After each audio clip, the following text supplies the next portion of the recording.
My name is John Dupin. I pastor Brentwood Church in Lynchburg, Virginia. I got a phone call from a lady in our church whose husband, he's been an active leader on and off throughout his history here, and I knew in some of the things that she was saying that he was dealing with this. I just knew that there was just some behavior patterns and some language that was very typical of a man hiding a secret and dealing with a private war. And I remember going over to his house kind of unannounced, and I said, hey, what's going on? I saw his head drop, and he knew that I knew that he was battling with something again, something that he thought he had won.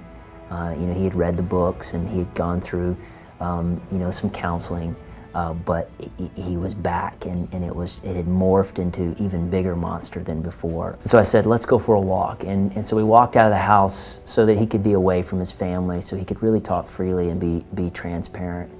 And we walked around his neighborhood a few times, and it finally got to him just openly weeping and just saying, I don't think I can ever beat this.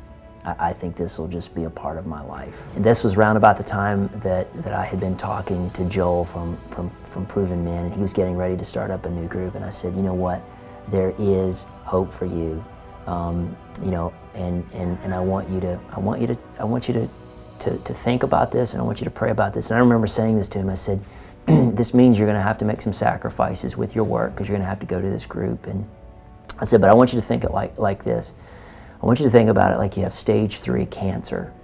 And this isn't something that you just eat better and exercise a little bit more and start drinking some green tea that's going to deal with it. This is something that's going to require some radical measures. You've done the books. You've read the articles, you've prayed about it, you've come forward, you've made public confessions, but you've never really gotten down to the core of this cancer, and that's what this is going to take. And he looked at me and he says, I'll do whatever it takes. He even switched his work schedule and made changes in his life so that he could get to this group, and is making measured progress. 2 steps forward, 1 step back. But he's on his way to I believe, having the tools that he'll need the rest of his life, which is a strong intimacy with God and a community of men who understand what he's going through.